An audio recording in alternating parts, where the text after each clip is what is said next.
It's that time of year again. Welcome, one and all, to the one and only Cult Popture podcast, where every year around the silly season, myself, AJ, my best friend, Richard, and my frenemy, Jeremy, we get together to discuss the various low-budget, often low-effort Christmas offerings that have been gifted to us so kindly by usually Netflix, and we called it Netflixmas. Everyone would ask us every year, is Netflixmas happening this year? You're and we're bearing always the lead here, AJ, is that we've been denying the return of Netflixmas, and now it's not back. Well, it's not back. Fuck you! Read the title of the podcast. Read the title of the podcast. If it's midnight on Monday in New Zealand, you went to your favorite podcast feed, and you didn't see a new episode from us because this episode's late as well, giving you further worry that Netflixmas isn't back. But we tricked you, didn't we? We did trick you. Because Streamiz Navidad. Streamiz Navidad. Streamiz Navidad. Prospero año, Netflixmas is dead. Thank you, Jeremy. In this podcast, we speak English, though. Thank you very much. There's still some rudimentary Spanish lyrics just from Feliz Navidad still in your parody of it. Well, including the word Navidad, but okay. So, that's true. But, so we you know, in an effort to reduce the cataclysmic and crushing workload that was Netflix just over ever the past increasing few years as well. We thought that the best way to do that was to be less strict on what films we watch and open it up to the 2023 streaming season altogether. So we're watching films. We're going to be talking about films from Netflix, from Amazon Prime, from Disney Plus. Peacock. Disney Plus, there we go. Because, but the difference between Netflixmas and Streamiz Navidad is that, much like Christmas in real life, as you get older, it just stops being as much of a priority, and it becomes very stressful to get everything done in time, and your stops being efforts. Fun. It does stop being fun. It becomes fun, a lot Richard. more effort as well. The effort to fun ratio gets shifted in the other direction. Yeah, exactly. Well, also, I have to say that the really funny thing is that the reason we decided to end Netflixmas was because there was this onslaught. It was like algorithmically increasing, like exponentially every year. Like last year we had like 10 or 12. The first year we did it, I think there were like 3 Netflix films, and then the next year there were 6, and then there were 8, and then one year there were 12, and we were like, we can't do this anymore. What's really great about this year is that this year, literally, Netflix has only produced, I think, 2 Netflix movies. 2 sort of like, I think they have a couple that they buy from other markets and stuff like that. Like how there would always be one random Norwegian film. I think they still have a couple of those, but this year we've kind of just gone for the blockbuster streaming Christmas films. But what is great about what you're pointing out there, Jeremy, because it means that if we hadn't cancelled Netflixmas, like we said we were last year was last Netflixmas, absolutely. But if we hadn't cancelled it, we would have, gentlemen, had less films to watch than the films we had to watch for Streamiz Navidad. However, we did not all watch all of them. That is the new concession that we're involving in Streamiz Navidad. That's the difference. So it's going to be less like we all go through the movies that we all saw, and more like I thought maybe we come. What have you brought for Streamiz Navidad? Yeah, it's more like a Christmas Which potluck. film have you brought? Yeah. It's not like everyone gets a present for everyone else. We're doing more of like a Secret Santa. What have you brought? It goes into the pile and it gets divvied out. Yeah, and you just spend a lot more on that one present or that one movie. You know, you spend a lot more of your attention on one movie. You know. Yeah. Although Jeremy has the Christmas completionist himself has come to this podcast. I think having watched almost every film we've talked about, there's one that you didn't, and that AJ didn't even finish, and I didn't watch. So that will presumably get the least amount of time spent on it. You would hope so. It's Christmas, baby! But I mean, to be honest, we talk. You've been talking a lot about how, you know, the joy in your heart for Netflixmas has been going, and every year you're sort of getting older and wiser and sadder. And I'm like, no, It's bloody awesome every year. I don't know what you guys are talking about. Well, so the thing is, Jeremy, you're older than us, so we're in the valley at the moment. You're too it's cool. good having You're you too here, cool for it. knowing that there is something on the other side as we reach your older age. You also have another child every year, or it's some kind of rate like that, Jeremy. And so you are reliving the wonder days of Christmas through your children. I don't have shit. Is this the time to tell you that Jim is pregnant again? Yes. Oh, good. Okay. I just assumed. Yeah. Due March the 8th. Nice. Is this 3 or 4? I genuinely can't remember. 3. He's holding up 3 3, fingers. number 3. Inexplicably signing 3 on an audio podcast. Thank you, Jeremy. Cool. So shall we get started? Hopefully it's one I haven't seen, so I can not talk for a little bit. Well, so as is tradition here, and I think at least just to start us off, what we normally do is we go countdown to our worst. We go 3, 2, 1, and we all say the worst film we watched, and then that's eliminated. We keep going through until we end up finishing on talking about the best film we watched. I think that at least to start off with, let's still do that one. So let's do it. We're going to say 3, 2, 1, and then let's all say the name of the worst film we watched. 3, 2, 1. Best Christmas ever. Okay, good. I knew we would all have the same one. It is the best Christmas ever. So, best Christmas ever. It was the worst. This is the classic Netflixmas one. This is this year's Castle for Christmas, or that's it. That's it. Literally the only one I can remember of this genre. But where it's like one star you recognize, who's potentially fallen on some hard times in real life and is doing a Netflix Christmas movie, and it's a Hallmark movie. It's the very sappy sort of romance type thing. And it's what you think of when you're thinking of when we used to do Netflixmas. And one of the reasons we stopped doing Netflixmas is the overwhelming majority of films started to not feel like this, and we were like, well, what are we even doing here? Do people care about my feelings on a like Ukrainian action Christmas movie? I don't know. I don't know if people care what I thought of that. The best Christmas ever. Does anyone want to take a plot synopsis here? I'll do it. No, AJ, you do it. Oh, do you want to do it, Jeremy? No. You're filled with Christmas loathing, and this is the worst one. So I think that your energy will match the horror that is. All right, this help me fill in the blanks, though. Do interrupt me if there's an important thing we need to discuss. So, our main characters, Heather Graham and her doting husband. I just want to stop you there, AJ. Yeah. You've missed... It is Christmas as well. You should mention that. Did I... What? It's Christmas time. And Heather Graham and her doting husband, Jason Biggs, they are feeling very jealous of...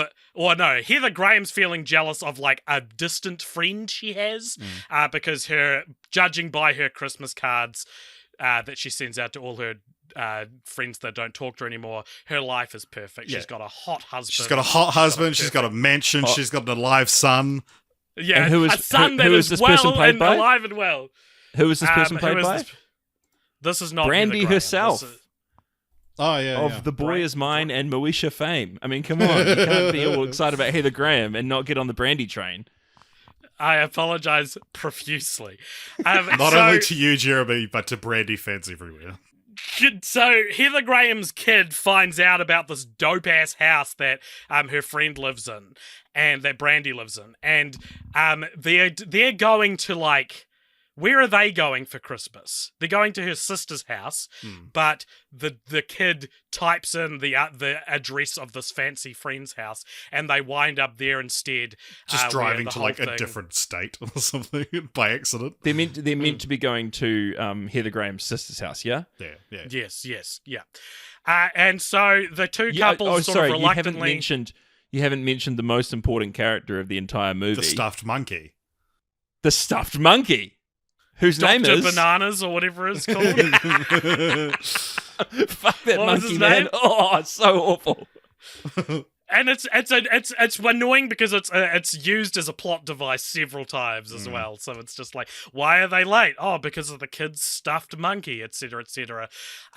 This movie also ends with a classic Netflixmasian implication that Santa is real, which is starting next to the magic meter on the sleigh going down is starting to rise in terms of like really commonly seen but really specific ideas in these kinds of movies. Is an old bearded man giving the hero a knowing wink before magically disappearing. and just magically being there to do one task that like sort of just needed to kind of be done but wasn't that important. It was like, oh, I'm here.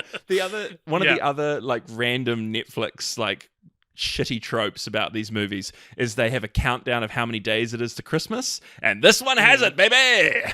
Nice. I still want to do a Netflixmas podcast where the three of us improvise a 90-minute film. A Netflixmas film. So, the climax of the film has Heather and Brandy in a hot air balloon, a plot-relevant hot air balloon. A solar-powered hot air balloon because Brandy's dead son was like an environmentalist. Yeah. Sorry, AJ, did you go through the fact that like we didn't know that the son was dead, etc.? I'll cover broad strokes, and then how about this, Jeremy? First thing we'll talk about after I finish the synopsis. I'm so excited. Please go on. Yeah. Cool. So the climax of the film, I think, needs to be brought up because it's Heather and Brandy in the solar-powered hot air balloon, and they essentially try and fake a Santa sighting so that Heather Graham's kid will be restored in their belief of Santa, which will last 2 to 3 more years, I guess. Oh my gosh, because it's really important to keep that. Because Brandy's daughter is like some weird, like, Harvard-level child genius who, like... That's right. Despite the fact that she's a Harvard-level child genius who's doing, like, you know, crazy math and everything, is still, like, quite unsure. Still believes in Santa? Still believes in Santa, but she's, like, on a reporter. Yep. She's just decided that she's running an investigation as to whether or not Santa's real. And I'm like, can't be that much of a genius if you still have to run an investigation for it. And so she's kind of poisoned. If you still believe in magic, you idiot.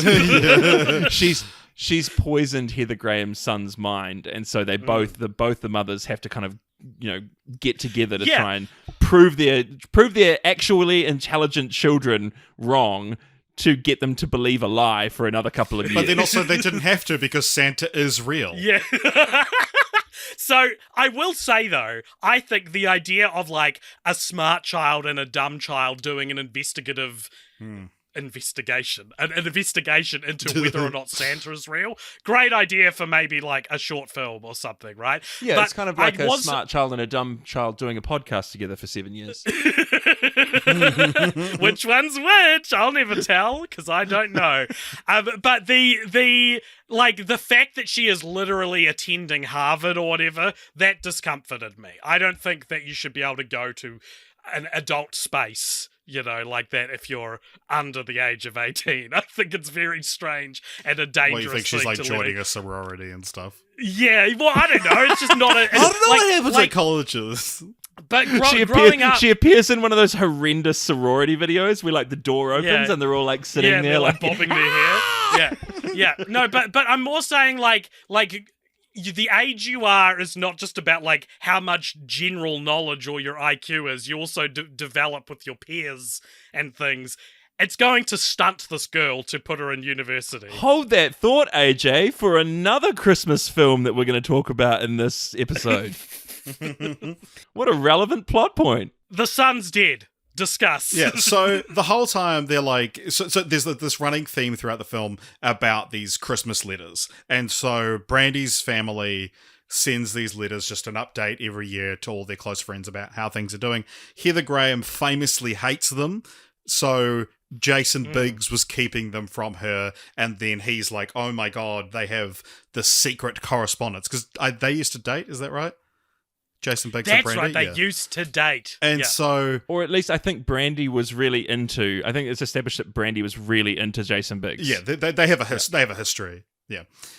As we all were after watching American Pie. But the the son that's missing, it's like so obvious the whole film that the son is going to be dead. And then eventually when they have the whole, oh, your life's so perfect moment, and Heather Graham realizes, oh my God, I've just realized your son's probably dead, isn't he? He's not away on some mission.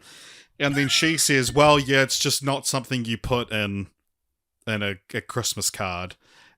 And the year that he died. No, the year that he died, we didn't send a newsletter out because I was so overwrought with grief.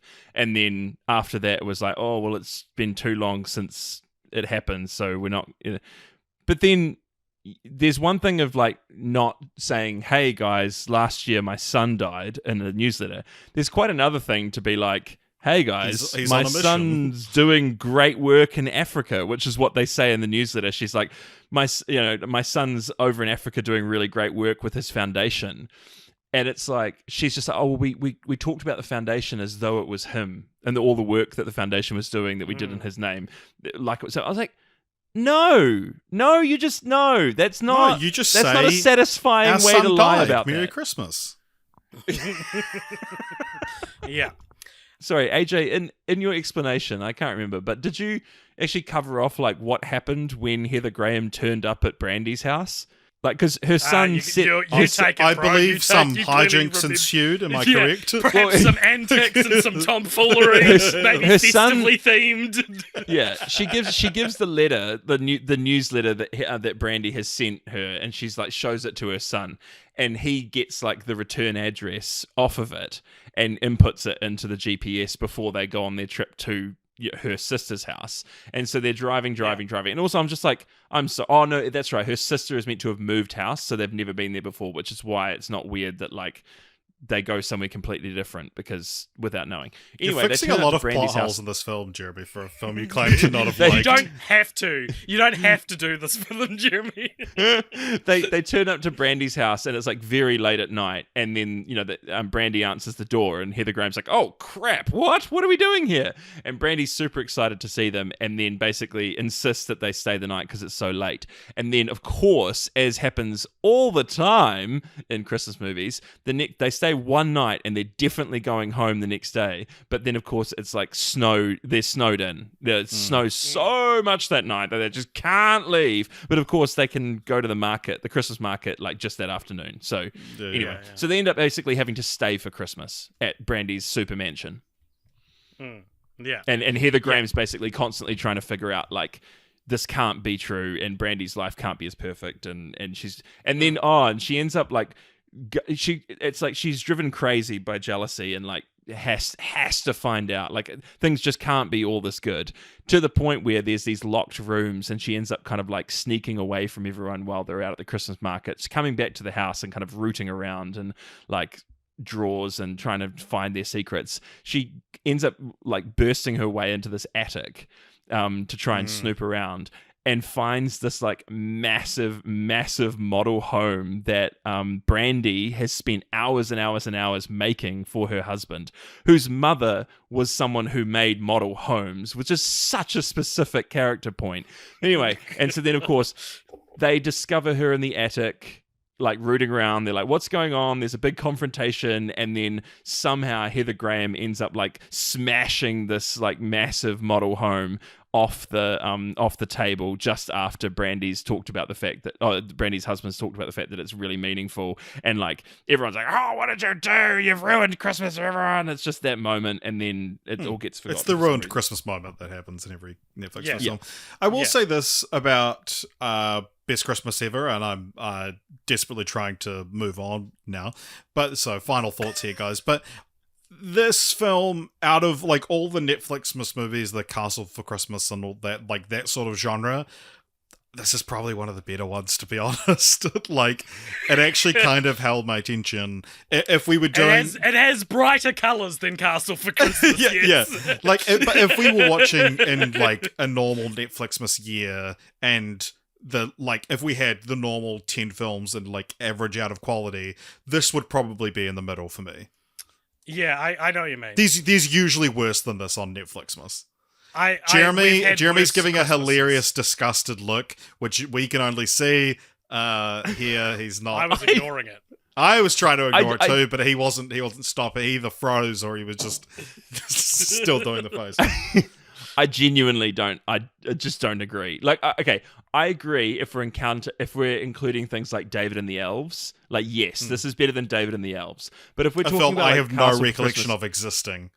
Jeremy, I'll tell you right now that Richard is going to say, yeah, that's what I meant, to any example you construct in which he is correct in what he just said. Okay? So if you go, it's only in the middle if we're counting these really bad ones we've all watched, and I think the answer, Jeremy, is, yeah, we are counting those ones. I don't think Richard's saying this is good. I think he's saying that, on the whole, these movies are terrible, and this is not as bad as the fact that this ones is we've our seen new floor of quality is an improvement over at least the last few years. I don't know. I wrote watch down David when and the I was Elves, watching Jeremy. this. Yeah. See how you feel. When I was watching this, I wrote down all of these people are disconnected, like, character beats searching for a reason to be together. Like that, none of them made sense together. Beautiful. None of them did anything that made sense. And like, what was really crazy about it was production-wise, you could just feel the pace at which this was done. Like, it was like, it was so clear that there was only, they started time shooting for... in mid-November, I think. Really? No, just... Well, like... that would presumably give them the deadline of Christmas, and you can extrapolate they would probably have to work quite speedily. You could just tell that there was, like, 1 or 2 takes, and then they were like, cool, move on, we've got that. Yeah, great, no worries. And, like, when they had that... I could have made this kind of film. I agree. When they had that final... There was just no gloss on it, no magic whatsoever. You could just see the mechanics of filmmaking, like, on screen. And, oh my goodness, that final scene when they're on the... Yeah, when they're on the hot air balloon, and, like, Brandy and Heather Graham are pretending to be, like, you know, dozens of meters in the air, like, hanging in like great peril in this hot air balloon, and they were just like and it was just, I was like, man, both of these actresses have been in, like, major Hollywood movies, and, like, how would they have felt? They've been in good stuff. How would they have felt on this day of shooting, being like, this is where my life has come to? All right, my final thoughts on Best Christmas Ever, beyond it being a lazy, boring title for a movie you could have called some kind of delicious pun about jealousy and Christmas. Or about, like, the getting to the wrong destination or something like that. Yeah. I thought that there's one point in this film where I thought, this could very easy pivot to a horror movie, and I was excited about that. You know, they're in this house with the seemingly perfect family, and there's doors you're not supposed to open. This is fertile ground, guys, for a Get Out-esque horror movie, right? Or there is also very fertile ground for a, like, swingers kind of movie, which I then was dude. This is what Brandy's the movie husband? should be. Yeah, Brandy's husband, 100%. It's a plot point that Brandy's husband is so hot that Heather Graham is all afluster when talking to him. And the steps it would take for this movie to get to a sex party, an orgy, are few. There are few steps 2 or you would 3 need sentences. to take. At most. And you have a horny Christmas movie, which I would have welcomed for the variety alone. And I think just for the variety. That this is either a horror movie or an erotic movie without the horror or eroticism, basically. Especially with Mr. Bananas. Mr. Bananas could really have gone either way on that one. Most of life's greatest experiences sit somewhere in that line between horror and horny, I think. Including the best Christmases ever. So maybe it is a good title. where would the magic Cheez-It mitts have gone in either of those genres? I have zero recollection of what you're referring to. Heather Graham is an inventor, and her one invention that we find out about. Cheez-It bits. Her one invention that we find out about is she invents gloves that allow you to eat, like, chips that have, like, flavor Cheetos on them. Yeah. That would normally get stuck to your fingers, and they are, like, you know, they basically resist the sort of sticky residue, and you can eat them. You can eat the stuff with these gloves, and it doesn't stick to anything. Great. Which I'm like, Great any stuff. glove would That's do that. just gloves. Any glove. Any glove would do that. You take the glove off and your hands are clean. Like, But the fact is that I think you don't have to wash the glove because the glove actually repels the Cheeto dust. Anywho. but if you don't wash the glove, it's not going to be sanitary when you eat refuse things. to talk about this for a second longer, guys. Let's move to the next film. Best Christmas ever. So, going, if we can go next in quality, I have a definitive answer. I don't know about I've you seen guys. less films than all of you, so Yeah. I don't know if my answer will match. But do we want to do the 3, Yeah, 2, let's. 1? The fuck, I love doing the Yeah, 3, let's 2, do 1. Presenting a dish. Okay, Alrighty. 3, 2, 1. The Naughty Family Nine. switch. Cool. Naughty Nine. Peace out, AJ, gentlemen. Tell me have about a the little Naughty break. Nine. So the Naughty Nine is a Christmas heist movie, AJ, about a Oh, well, thank God I didn't watch it. I would have been so confused. Therefore, the running joke is completed, as is tradition. There we go. It's a Christmas tradition. So the Naughty Nine, it's a heist movie about a group of kids who didn't get jack fucking shit for Christmas, and so they decide to pull off the ultimate heist. They team up, they go to North Pole. There's 9 of them, and they try to steal their presents. At the end, Santa appears, played by Danny Glover as well. And then the kid ends up on the nice list. There's one sort of like ringleader, the Danny Ocean of it all, if you will, who is... to give him some credit, it's a little kid, but he is nowhere near the charm or the grace of George Clooney. Like Is George Clooney in this movie? No, he's Danny Ocean. I wish. Right. I wish. Yeah, they had. I don't they think... had Is not- George Clooney above a Netflixmas film? Yes. Oh yeah. Maybe now. I reckon in like the 2000s, I think- he would have been in the equivalent of a Netflixmas film. A rom-com of... Yeah, okay, yeah. Would George Clooney do a rom-com? Okay, Yeah, do you sure. guys think George Clooney would do a rom-com? I'm asking you a question which I have to be right. Is the answer. No, George Clooney actually, I think, works surprisingly little apart from his Nespresso commercials. Well, yeah, he's got a Doesn't have to super now. hot, amazing wife who, like, brings home the bacon. And he just takes time out of his day to direct unremarkable films. I'll say it. Monuments he should be a Men. savant. Who amongst us, right? Who amongst us isn't doing that? AJ's directing great films. Thank you. And I'm helping. Anyhow, yeah, Naughty Nine, I thought, like, this is a Disney family movie. It's allowed a few points docked off because of the quality it's aiming for, like, it's not trying to be better than that. There's no real depth to any of it, but you could be a fucking, I don't know, 7 or 8 year old and enjoy this, I'm sure. It's unremarkable. Yeah, I watched it. this I is- was doing some other work last night and I had it on one screen and I was like, yep, cool. Now they're flying over the North Pole.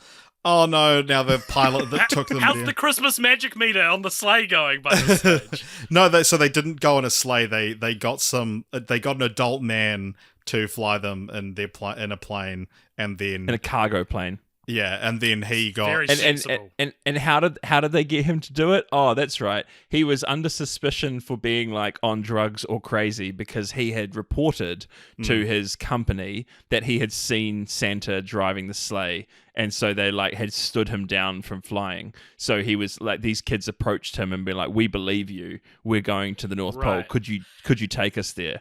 And of course, we're not going to talk about the price of aviation gas at the moment, but, he definitely just, like, stole a plane and flew it from America to the North Pole. And is this a Santatheist movie? no, Santa Theist. They meet Santa.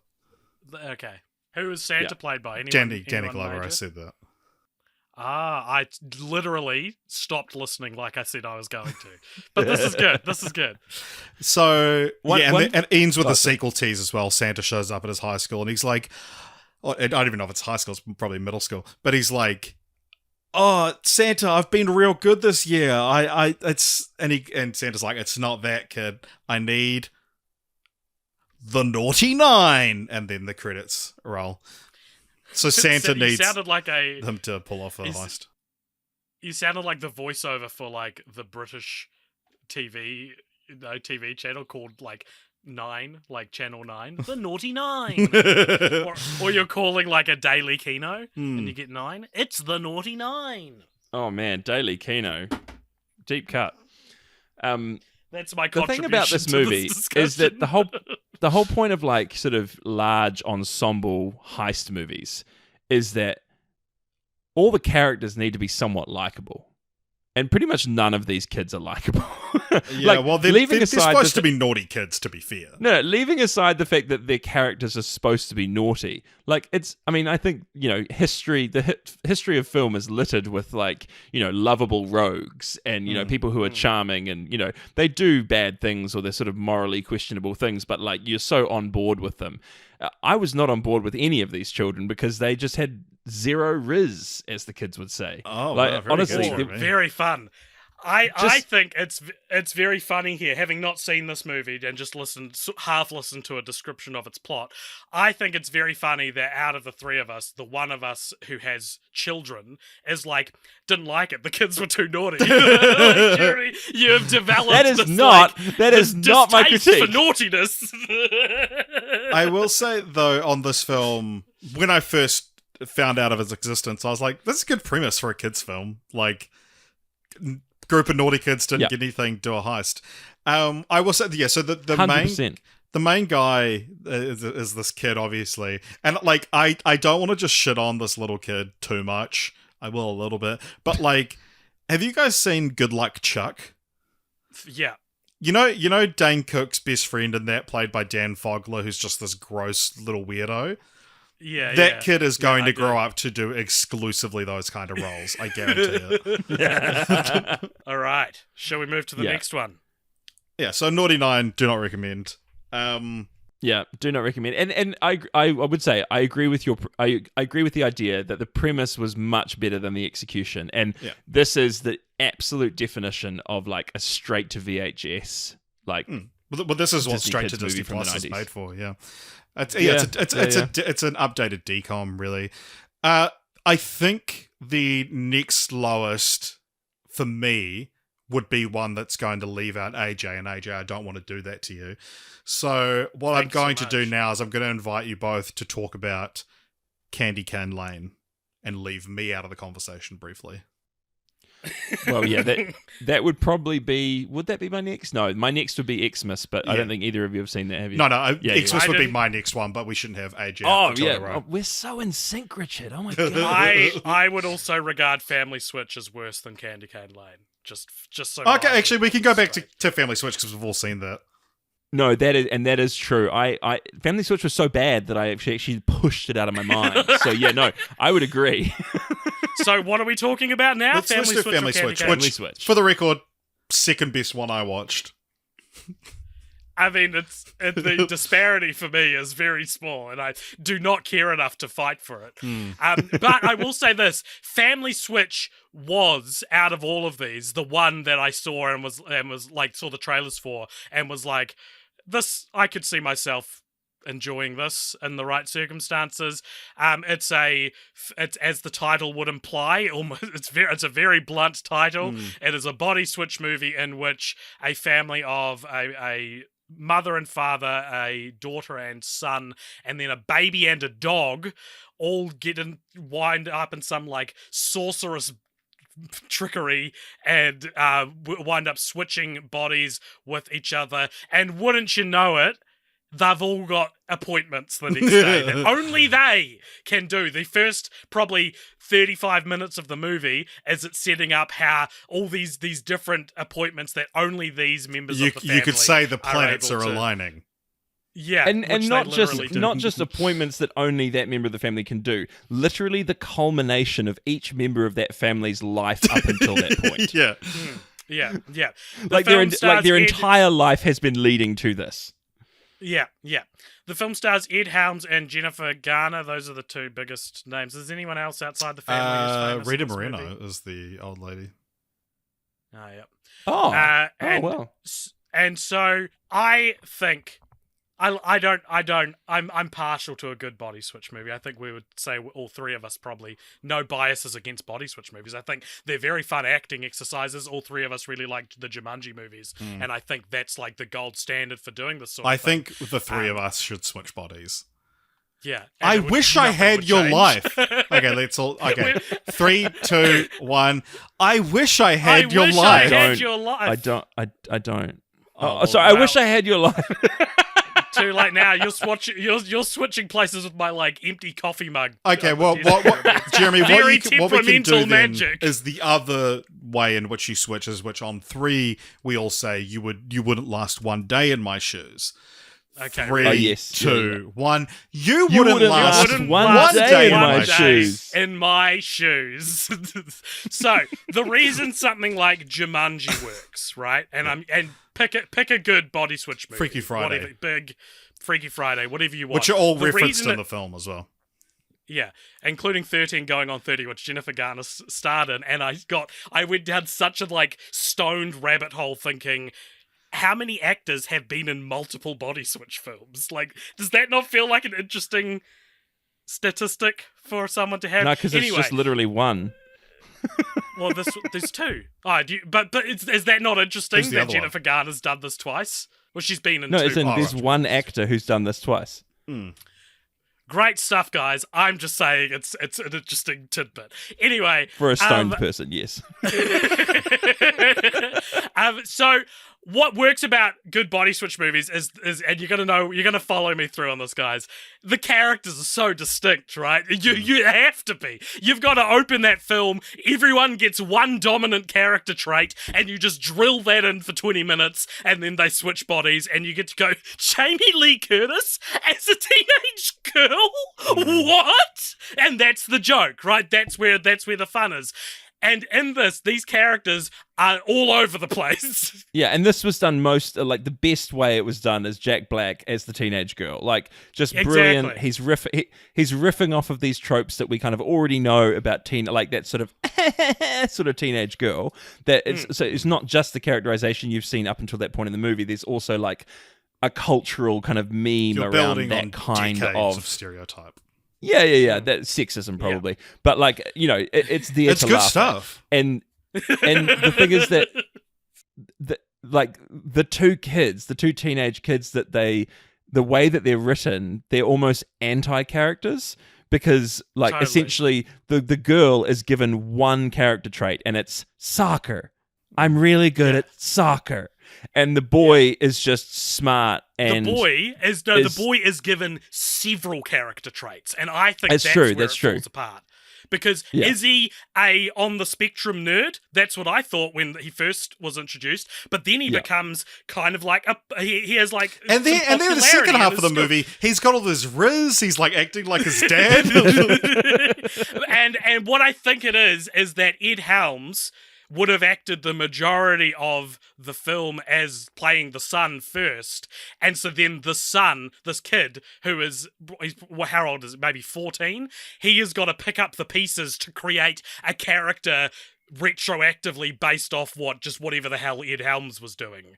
And also a funny thing in this movie is there's a scene. So one of the jokes in it is like Ed Helms as an adult is like more of a rock star than his son is before the switch, right? So when he goes to school in his son's body, he's able to he's a riz machine.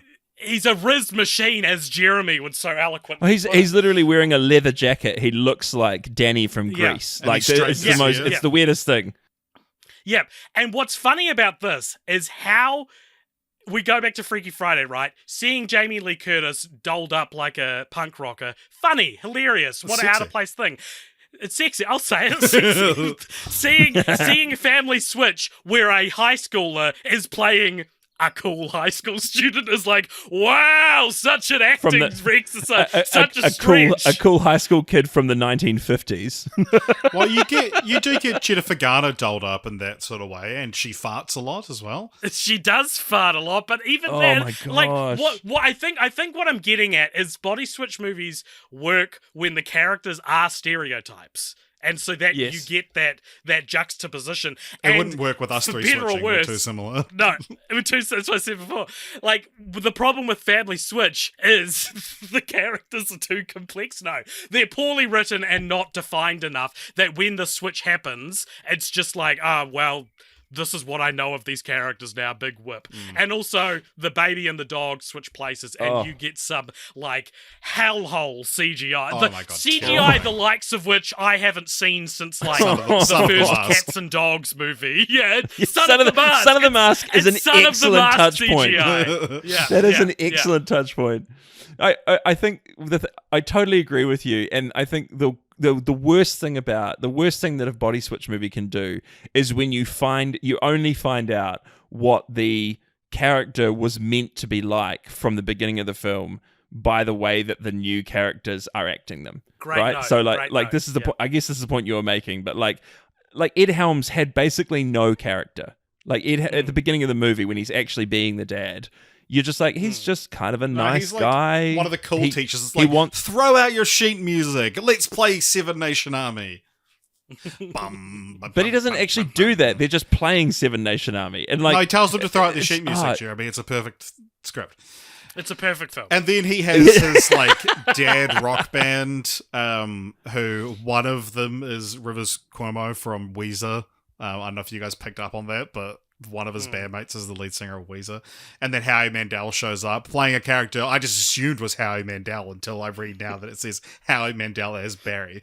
But the one thing I was so that when we talked about Freaky on one of the end of year podcasts, which is the Vince Vaughn is a serial killer and swaps bodies with Catherine Newton, is that like there's a scene in that film where the Catherine Newton's character in the body of Vince Vaughn is talking with this guy in the back of the car and they have that moment of like, oh my God, like I didn't realize you liked me. I didn't realize you liked me.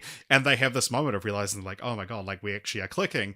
And then they make out and it's adult serial killer Vince Vaughn making out with this teenage kid. And it is like, it's so fucking funny. And it's like, the film had to go here. It's like, it adds a whole other star to the film. That like, the film Family Switch like toys with it, and same thing as Best Christmas Ever. This could become a much kinkier movie. Yeah. And it's not like I'm just saying that because it's the Family Switches.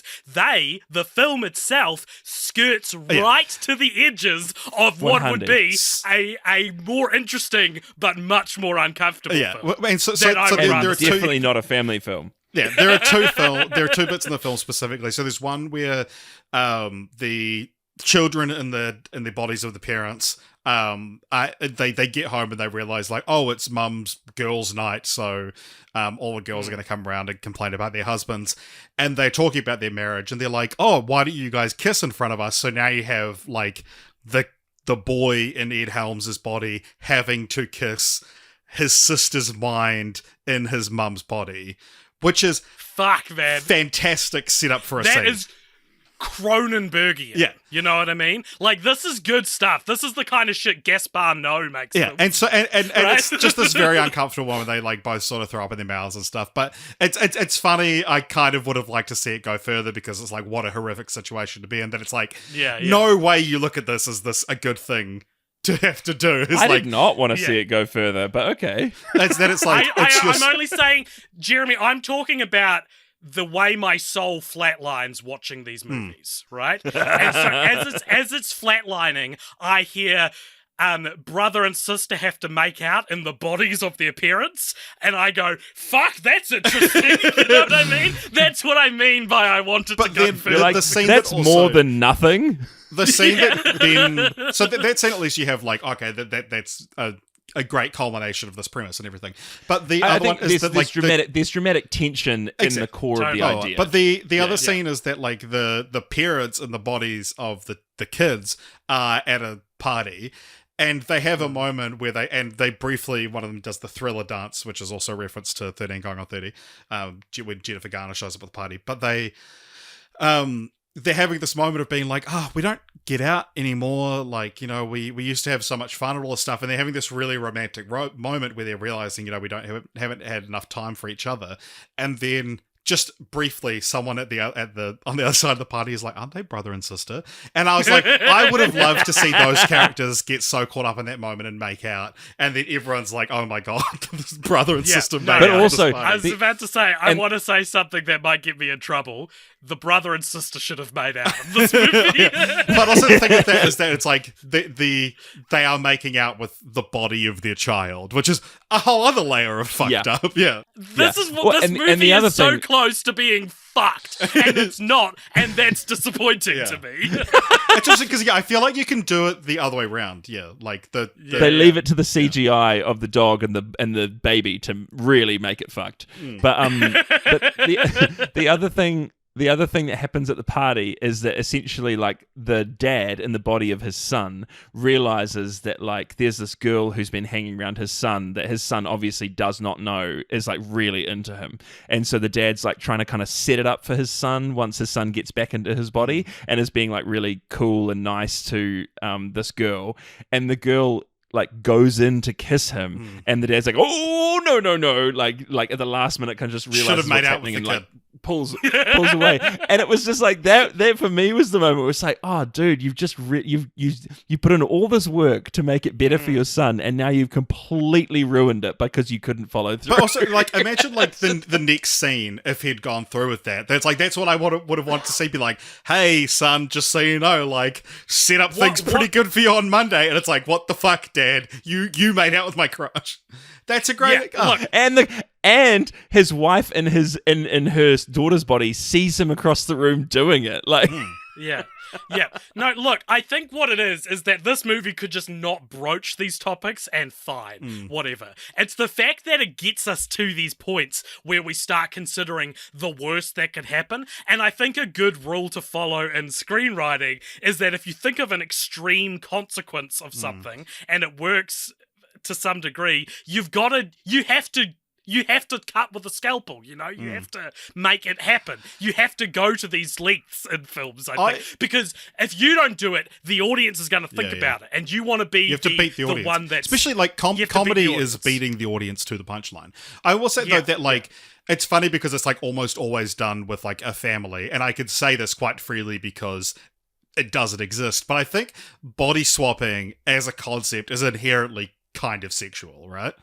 And so it's like, you have to because you immediately think about, like, because the first thing that anyone thinks about with body swapping, exactly. You're like, you just know that the person's going to have a shower and they're going to see what the other person looks like naked, which is something that inherently it's a very private. You're breaking all the bounds of privacy and kind of decency. I've always said that if $1 genre gets body switch as a genre, I'm making the horniest fucking movie out of that. No one's done a horny body switch movie. The Change Up? Is that horny? No, it's like an R-rated. It depends if you're attracted to Ryan Reynolds or not. Have you seen The Change Up, Jeremy? I love The Change Up. The Change Up is like genuinely one of the... Like, I love it. It's amazing. It's extremely funny. Pretty sure I have it on DVD behind me. Where is it? So I actually had to stop watching The Family Switch a couple of times, and I made myself too all the way uncomfortable through with the incest. But like it got to the point where they through the middle. Yes, the change up on DVD. Whoop whoop. So they it's the extended Ruder version as well. So that's probably why I think it's. So they got to the point. They got to the point in the movie where all the family members were all having to kind of like confront in their different bodies the like culmination moment for the other person in the family that they were representing.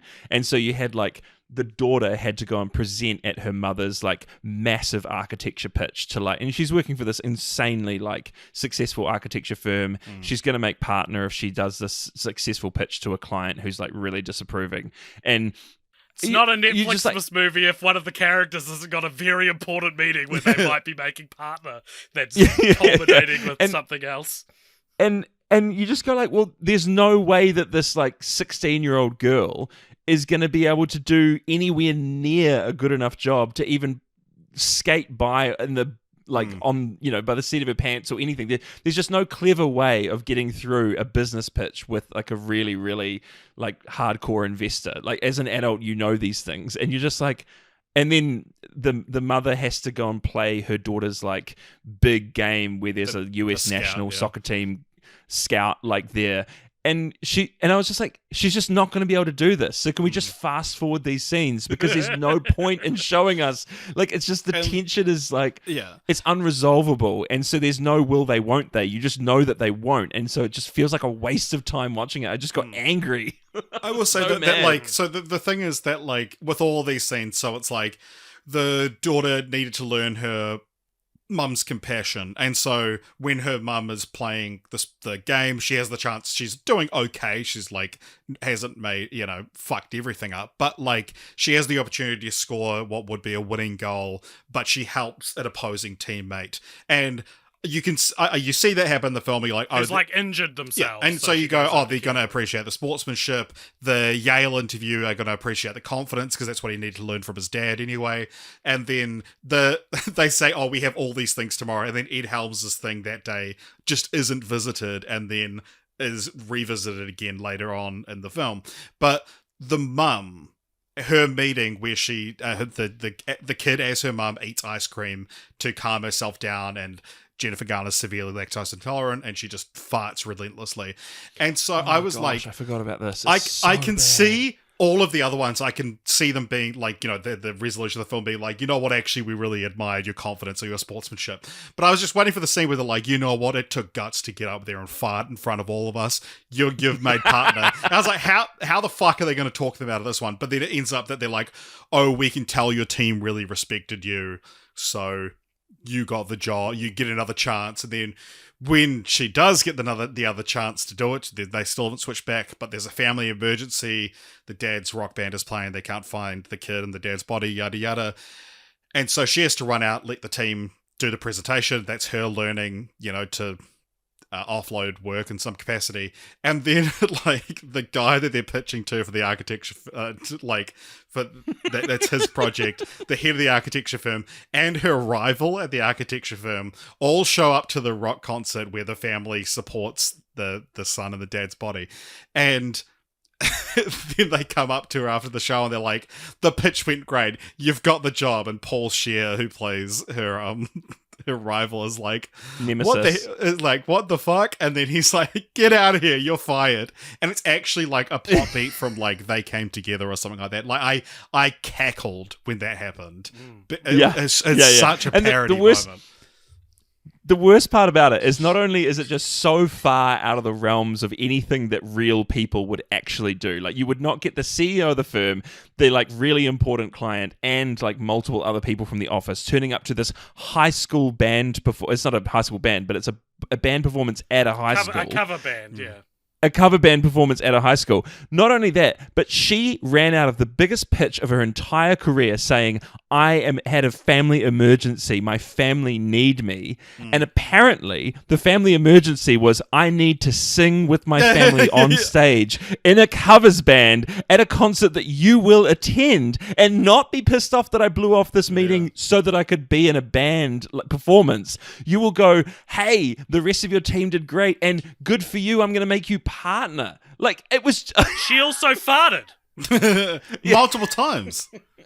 And I don't know if you guys have smelt lactose intolerant farts, but there's no coming back. Last thought. Before, I feel like we're going to move on. We're going to move on here. Well, AJ was saying so that was a good clue. Okay, great. I have to put my hand up here and say one of the most hateful things about this film is like the random German dog instructor guy that they just leave the baby and the dog with for the entire movie. So it's just so weird to me that like there is no reason that the dog and the baby had to be in this movie. Like, there is absolutely nothing that they do other than they didn't need a dog and a baby. Like, the whole thing is that like the baby puts, like, there's this piece of the telescope that like when the planets aligned, and that's the mechanism for how they all switched. Like, there's a lens in the telescope that falls out that they have to get because they can't find it. The baby has put it into like the baby's pocket or something, right? And then they end up finding the baby's pocket. It's like a foxglove. It's you like can- a name of a you flower. can- The baby's Yeah. pocket. You can take that whole beat out by just saying that the lens broke and they had to like make a new one, which they end up having to make a new one anyway. He and then sells Charizard. it break. Yeah, and then it breaks for no reason at all. But like there's this German guy who lives down the street from them who is a dog trainer, and as a parent of a baby, or have been babies, Waiting for they this leave that baby and the dog with that guy for like at least 2 consecutive days so that they can as a family just go around with teenage kids and not have to worry about their baby. I can tell you right now, 100% no parent would ever do that. Like, it was the least believable thing in this entire movie about body swaps. I will say this. You know that joke in The Simpsons where it's the one with Alec Baldwin and Kim Basinger in it? where Royal Homer Crown Cola. Homer pitches this like movie idea to them about a talking pie, right? Yeah. And then he briefly mentions that It's about a cop who has to travel back in time for some reason. Yeah. And then later on in the movie, Ron Howard's in there, and they're like, well, we could cut out, they're talking about Homer and how they miss him, and they're like, well, we could cut out the talking pie, and then one of them says, you can't cut out the talking pie is the heart of the film. That's how I feel about the baby and the dog in this movie, Jeremy. if I'm a Netflix executive and someone's pitching me this god-awful sounding film, and then they're like, we need to trim this down, and someone's like, you could probably pretty easily cut out the baby and the dog, I'd be like, you've got to. You have to have the baby and a dog's body. It's like, I need to have an uncanny valley CGI dog up on his hind legs walking around looking like a demon-possessed dog. Yeah, I need it. I will it say, so bad. just final 2 things on this film. That one, I don't think we mentioned, but this was directed by Mick G. Oh, yeah. Oh, my God. And second, I literally, at the end of the movie, it came up and I was like, oh, well, of course. yeah. But also, another Mick G stars in this film is DJ Yukon Cornelius. That's Mark McGrath, who was the lead singer of Sugar Ray. And if you haven't seen it, there is a very funny video out there of some kid saying more like sugar gay, and Mark McGrath is just like, I will fucking beat the shit out of you, you little shit. Who said sugar gay? It's so funny. Well, the one final thing I want to say about this film is that there is a brief moment where they don't get the telescope lens in time or some shit, and there's a period, like 2 minutes where they feel like they've failed, and the understanding is we will now be, the switch is permanent, we will be stuck in these bodies for the rest of time. And the way everyone reacts to this, I thought was very unrealistic, because everyone's just sort of like, oh no, but guys, if I was stuck in my dad's body for the rest of my life, I would kill myself. I would hate that. It is a torture. That would be a hell. I reckon. It would genuinely be an existential horror. Yeah, and none of the characters had anywhere approaching the reaction of the kind of And on top of that, though, this existential hell.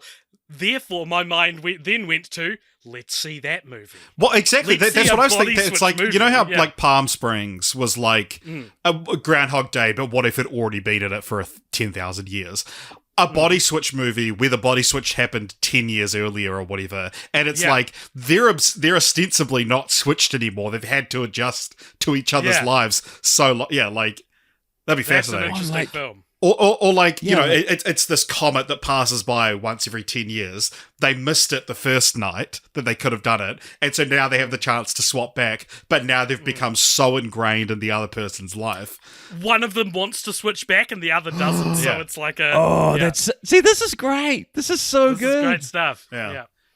Yeah, body swap is a formula that's getting old. And the parents' bodies had to get a divorce, but then the kids have found a way to go to college and share a dorm. And the kids fuck as well. The kids fuck. God.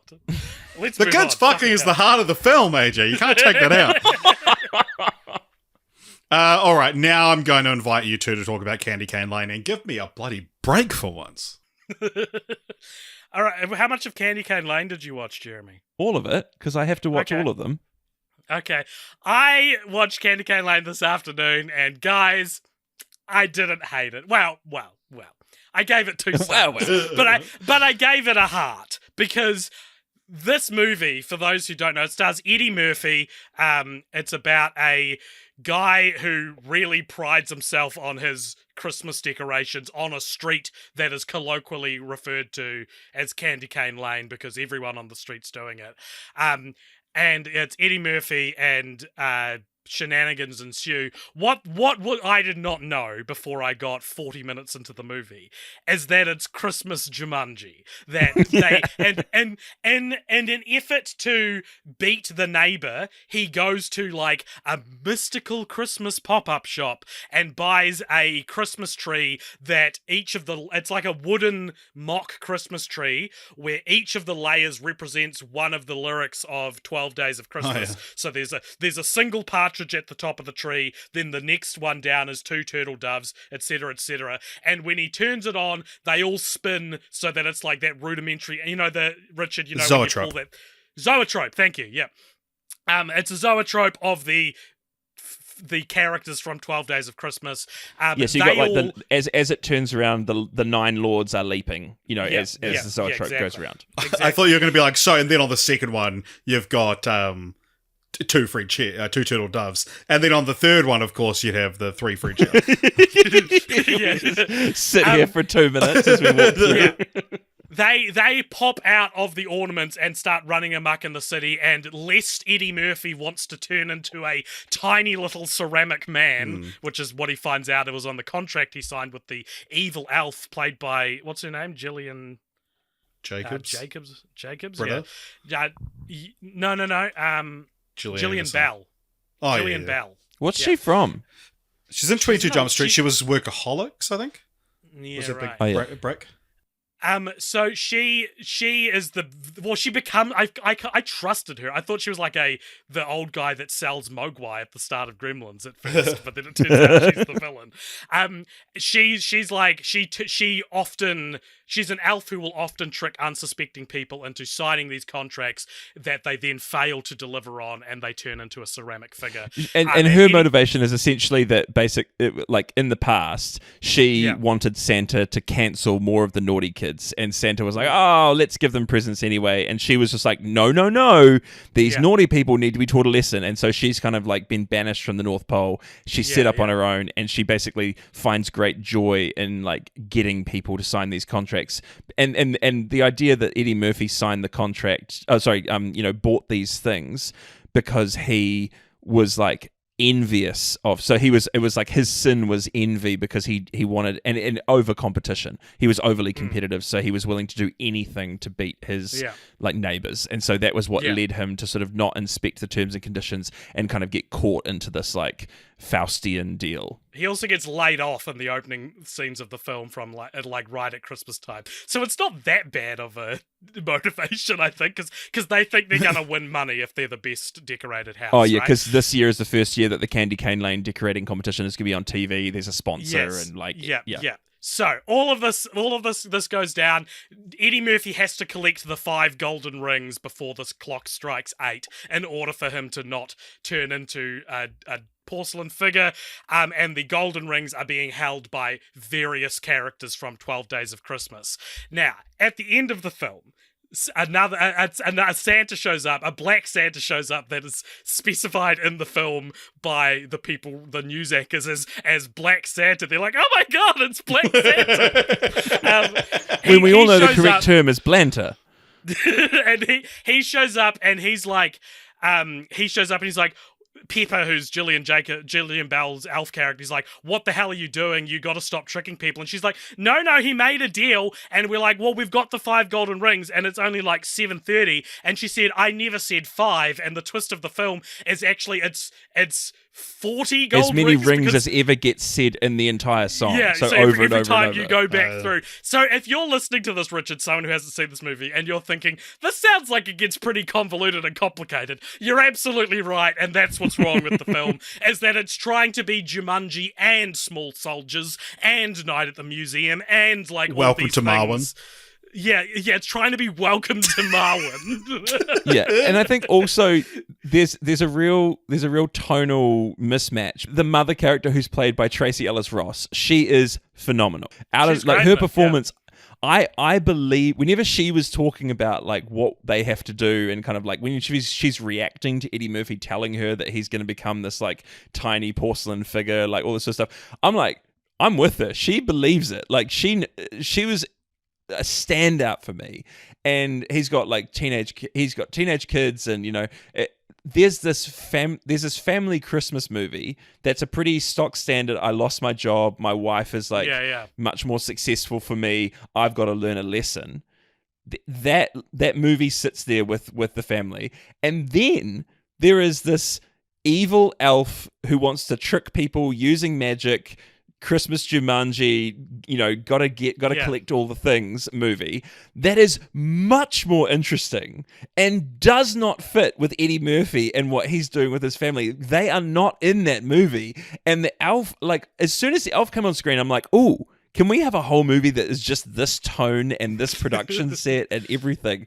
And the two never mesh satisfactorily. Yeah, no, I agree, and that was my main note for the film, because the Jumanji shit happens, as I said, 40 minutes. Yeah, I watched 30 minutes of this film and I didn't see any of that. Right, so if I was to get the script, I would be like, take out all this shit about him getting fired on Christmas Day. Like, just start the film with he's a father who is unemployed, who has to collect Christmas these rings. Time. he's unemployed around Christmas time, and his wife is successful, right? So you don't need to see him lose his job, and it all just takes way too long, and needs to be like you said, it needs to be the Jumanji film. It doesn't need to be all these other things at the same time, and that's ultimately. That and the fact that Santa comes into it at the end was like, all right, this isn't the secret hidden gem I was kind of hoping it would be, when I was an hour and a bit in. What's interesting is that I think they realized, and they paid all the money to get Eddie Murphy into this movie, and they were like, we need to spend a bit more time with Eddie Murphy, and so they basically just kept everything that was written for his character, and so all the unnecessary stuff that would normally be edited out, that obviously in the editing process they were probably going to go for it, and then they were like, you can't cut Eddie Murphy's stuff, we paid this much money for him. And like, that's such a good way of thinking of it. Yeah. It's the first one of like a 3-film deal, so they paid a lot of money for him to do films for Amazon. Yeah. All right. Okay. And I had to say, I did have a couple of moments where he was on screen and just talking to his family and stuff. So I was just like, man, this guy's good. He's just so good at like being in movies. There's just a charisma. There's like he can just deliver lines. He's just entertaining, and I have to say it's been too long. The other thing is that the voice actors they got, because there's in the Elf's workshop, there are a whole bunch of little porcelain characters that were already like real people that had been like it's what he's going to become if he doesn't. So that, and they warn him. He ends up talking to these porcelain characters, and they're like, we were in the same position as you, and we weren't able to. We got finish welcome. So excited where you're going with this, Jeremy. and like there's a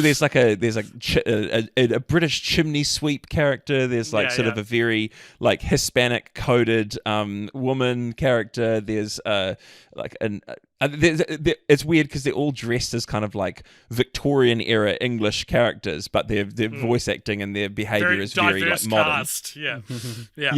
And then there's like a group of carolers that just sing everything that they do, and they can't help. And if they hear you start a Christmas carol, they have to finish it. Like they have to finish singing it. And that's played by pentatonics. Like, just randomly pentatonics is in the movie. And then at the end, they all get turned back into their human forms. And it's like literally 2 minutes of the movie that you see these quite famous people who've been voicing these people. And the one that just shit me dead was, bloody hell, I've only got his character from... Nick Offerman. Yes, thank you, Nick Offerman. And I was just like...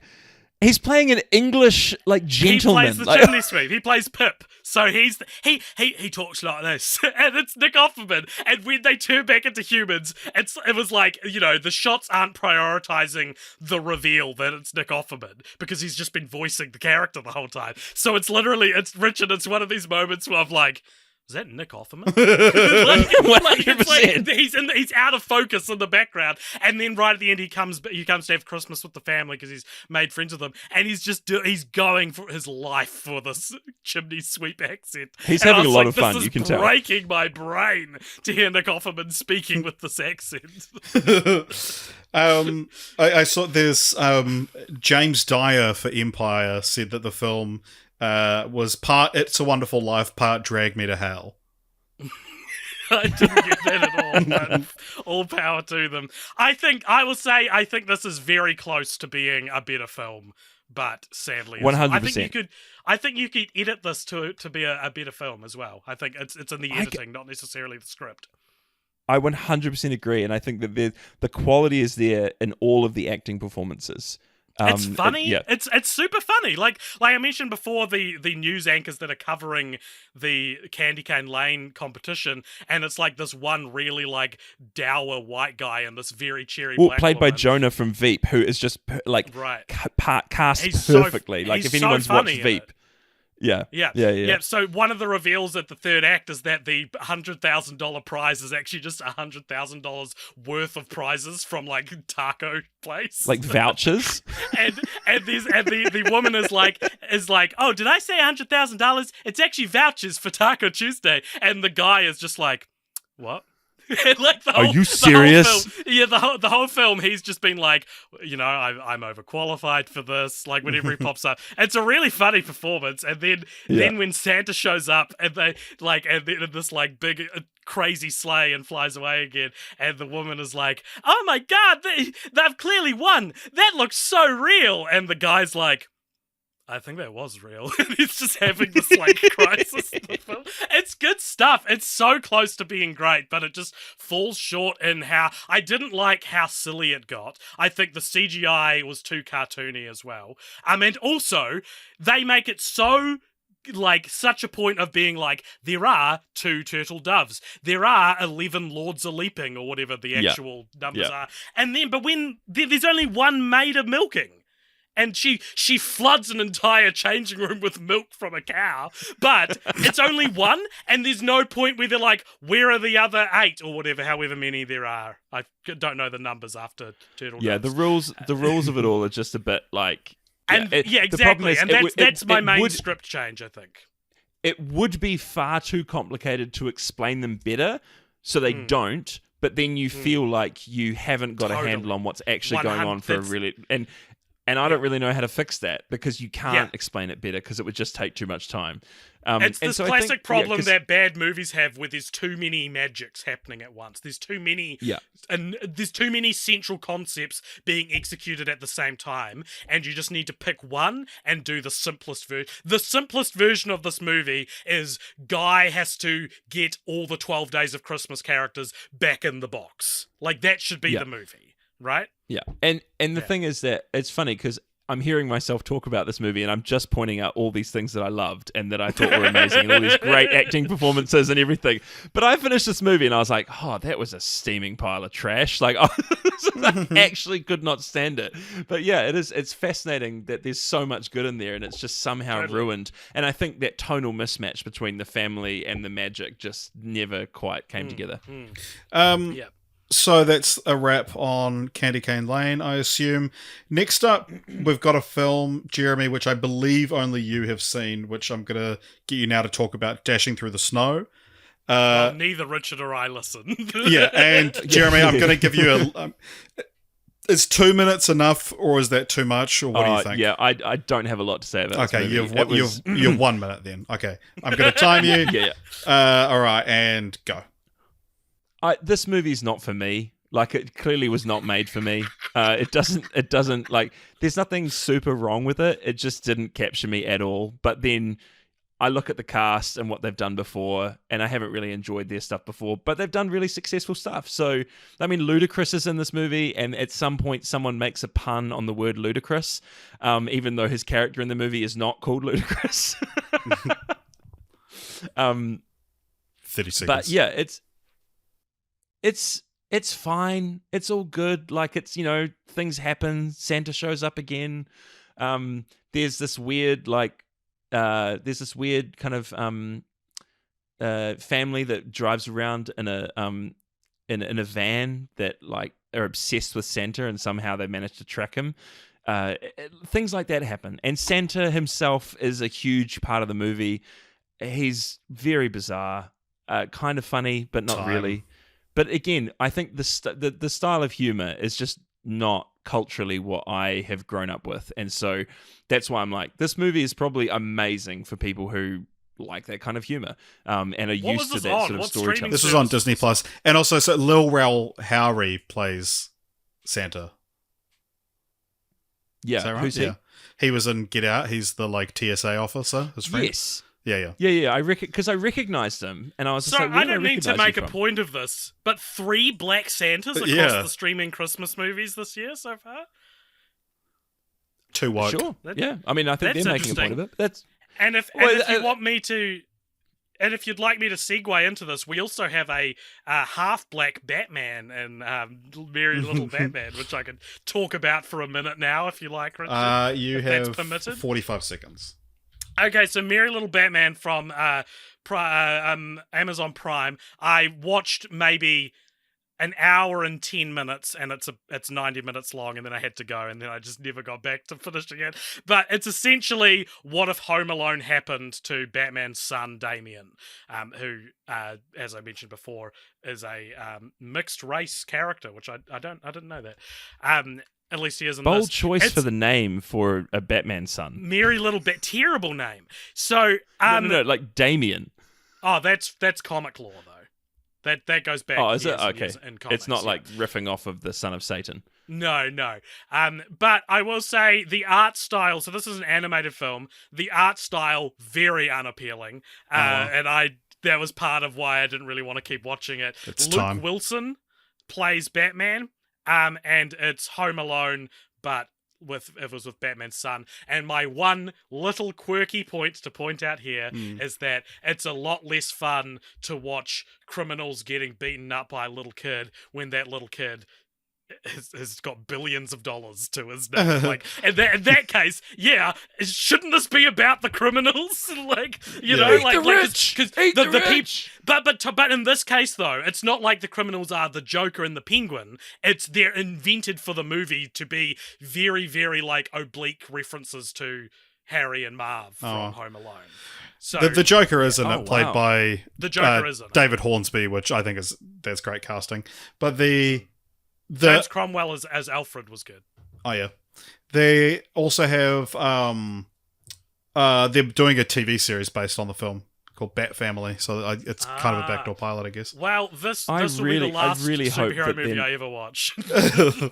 I really hope that they are not going to continue with that animation style, because I literally did not watch this movie. Like, I watched all other movies that we had on the list. I watched the trailer for this movie. I was like, I cannot watch a whole movie that looks like that. Yeah, it's so uninteresting. It's so rough, and yeah, I didn't like it either. You're right. Well, Jeremy, that concludes the AJ part of the podcast, and it's just us now. See you later, everybody. Kakite, it's been wonderful. So we've got 2 films left to talk about: Xmas, which is on Amazon Prime, and Genie, which is on Peacock. And I think we can do worst to best here. 3, 2, 1. Xmas. Yeah, Xmas was shit. And Xmas maybe should have been lower. Like, and if we're truly going by Xmas is worse than Family Switch. But we've all seen Family Switch. Definitely. So. And definitely worse than Candy Cane Lane as well. Yeah. So Xmas... Like, Xmas is 100% in that, like, that Hallmark but not sort of Hallmark thing. kind of... So it's about a guy who surprises. He's just gone through this horrible breakup. He's horribly depressed on the other side of the country, and he decides, oh, you know what, I'm going to surprise my family for Christmas. He shows up, and lo and behold, his family have invited his ex-girlfriend to Christmas, who, you know, he's just gone through this horrible ex-fiance. Yeah, he's just gone through this horrible breakup with last person he wanted to see, and not just a horrible breakup. She broke up with him. Yeah, and the family invited her to Christmas, and then they're all like, oh, what the fuck are you doing here? And then they have a moment of being... You told us you weren't going to come this year. Yeah, and then so for part of the film, it turns into this zany comedy of like, I'm going to make you leave by Christmas. They do a bit, which is then just never resolved, I guess, but they do kind of talk about you so won. It's like is it a 10 thing? No, what is it? A how to lose a guy in 10 days situation? Yeah, almost, where it's like, I'm going to be so unappealing. But like, so it's shit like, he ruins her batch of cookies. She takes away a sign in the toilet that says he has to hold the flush for 5 seconds or the bathroom will flood. And it's all just like, this is this man's family. You have to concede, Leighton Meester. I'm sorry. You don't get to do a zany comedy where you ruin your son's the family's son's reputation. And also, she never provided a reason why he broke up with her. Why she broke up with him, sorry. And it's this interesting thing where, like, I felt this with Marriage Story as well, where watching Marriage Story, I was like, the Scarlett Johansson's character is too obviously the bad guy, I thought. I talked to other people and they thought the other way around. Adam Driver is too obviously the bad guy. But I think is that... Adam Driver's in this movie. No. I'm talking about Marriage. He's in Marriage Story. Oh, fuck. But that you, like... Imagine that. Imagine it's like Leighton Meester and Adam Driver. But, like, I think the thing with Marriage Story, and, like, after talking it out with some people, is that, like, you are told a lot of bad things Adam Driver did during their relationship, but you are shown a lot of bad things Scarlett Johansson does over the course of their divorce. And it's, like, kind of a similar thing here, where it's, like, there's probably a little bit of an element of sexism to like different readings of Marriage Story, like who you're willing to side with and stuff. But I reckon that's probably the point of the film. Yeah, exactly. But like the thing with that, it's I kind of I want it to be like, I'm trying to look at this as objectively as possible, but it's like Leighton Meester is just so in the wrong in this film that it's like she was the breaker up, or it's not until like 3/4 of the way or the way through the film that that it's revealed why she broke up with him, and it's not even really his, like, he wasn't attentive enough because he had this high stress job and stuff like this. It's like, you could have talked about this, but instead she just tries to, funnily enough, destroy his family. That's actually something that is going to get brought up in the next movie too. Can I just say? Yeah. This idea that, like, I'm willing to walk away from this love relationship because you just work too much is essentially what it boils down to. Yeah, which, like, I think is so crazy. I watched an episode of Home Improvement last night, where it dealt with this theme.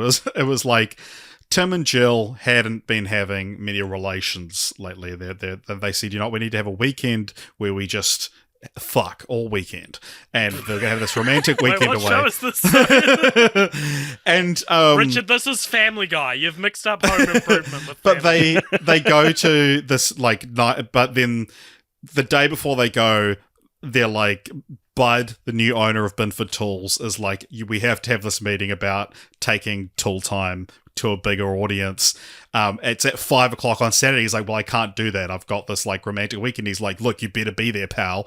And then they get there and he's like, okay, I can slip away at 5. But then Bud calls and it's like, you have to have the meeting right now. And he's like, oh, fuck. And he ends up getting stuck in this like meeting, and they're meeting with this guy who wants to go for massages and get drunk and all this stuff.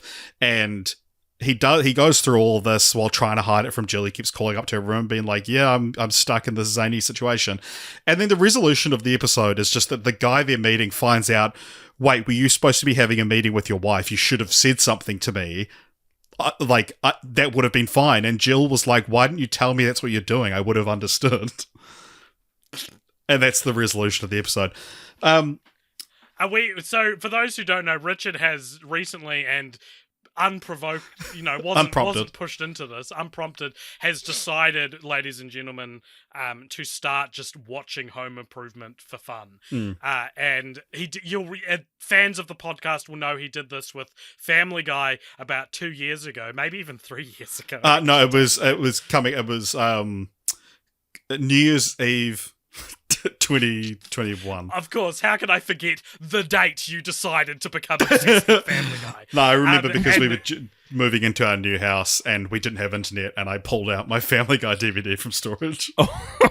And so you recently also denounced Family Guy. You said you're moving on from Family Guy and you're becoming a Scrubs guy. That lasted a week and a half, and now you're a Home Improvement. To be fair, Scrubs, I'm still a Scrubs guy. I still listen to the Scrubs podcast. The reason I don't go on about Scrubs as much is because I watched the series 1.5 times in the course of like a month and needed something else to move on to because I was just repeating myself with Scrubs. So anyway, I think that if even the Taylors can reach an understanding of like work and relationship balance, I think it's to, like you say, to throw away like an engagement over this, and also like seemingly without talking about it as well.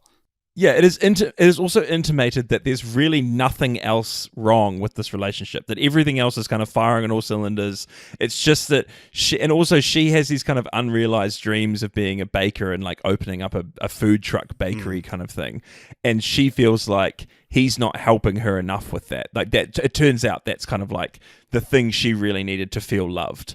And he was just busy getting a really great job and trying to get a promotion so that he could afford like to buy the house and have the children that they both wanted, right? And it's just beyond belief that you could end an engagement without maybe delving into some of those issues. Like, yeah, so that like, it is a surprise. The thing is, like, it's an entire surprise to him that that's actually what was going on later on in the movie. Yeah, there is one scene of the film though where they get back after having a few drinks and they're just like, I fucking hate you so much, I hate you, and they start making out. They have real fucking hot sex, and I was like, okay, cool, this is good. I can get into this.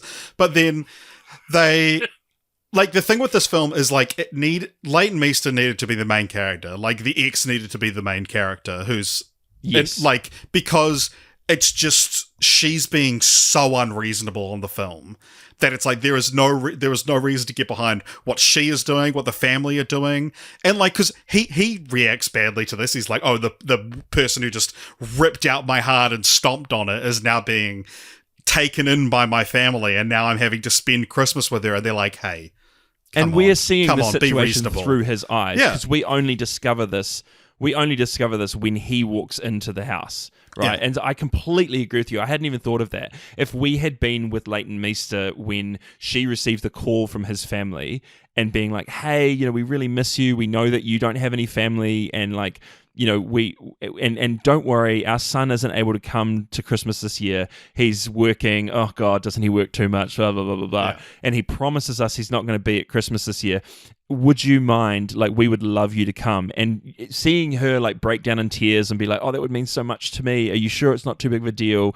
And then she goes to the house and and then all of a sudden he shows up and it's like, well, and then like, also he has to then be in the wrong. There needs to be more reason for his family to be like, we support you, sweetheart. We're so sorry what our son did to you. And then you can have the thing of like, you broke my heart, I'm going to ruin your relationship with your family. Instead, it's like, I'm just going to ruin your relationship with your family. Like the scene where, because they just end up in this competition where, like, she's like, well, I'm gonna still be here on Christmas Day. You're gonna get pushed out by the family. No, you're gonna get pushed out by the family. All right, let's see who wins. That's like the setup. And then she literally, like the scene where that Richard talked about before, where there's a sign on the toilet that basically says this toilet will flood if you don't hold the thing down for 5 seconds. She realizes she's in the toilet and the guy's about to come in next, so she hides the sign. Then he floods the toilet. She comes back in. He goes out to try and get help from his family. She puts the sign back up there so that like the family will think, oh, you're an idiot. You can't read the sign. She causes probably like, I'd say tens of thousands of dollars of damage in terms of like flooding the entire floor of that thing. I'm like, that's not zany antics. That's like psycho behavior. And there is a line in the movie before this, when like the son says, "Oh, you don't know what she's really like. Just wait until you find out what she's really like." And in that scene, I was like, "Oh my gosh, he was right. Like, this is crazy." Like, yeah, like the film needs to end with them not reconciling, but her being thrown out on her ass because she is so unreasonable.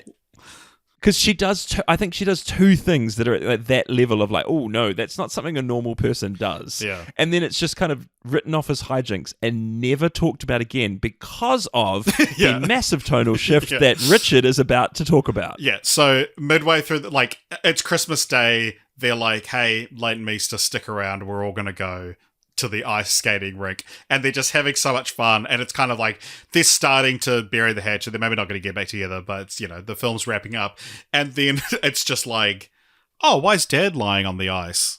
Dad?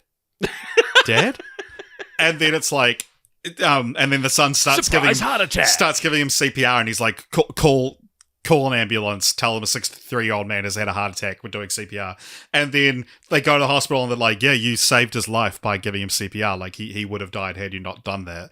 And then he's like fine in the next scene. They're running around town to get Leighton Meester, but they're like, oh, hold on. But yeah, it does end with this big there's romantic absolutely gesture. Zero kind of like foreshadowing that his dad has any kind of medical vulnerability at all. Like it's just out of nowhere. It's like, oh well, I guess he's old, so it makes sense he would have a heart attack. Like yeah, that's what dads do.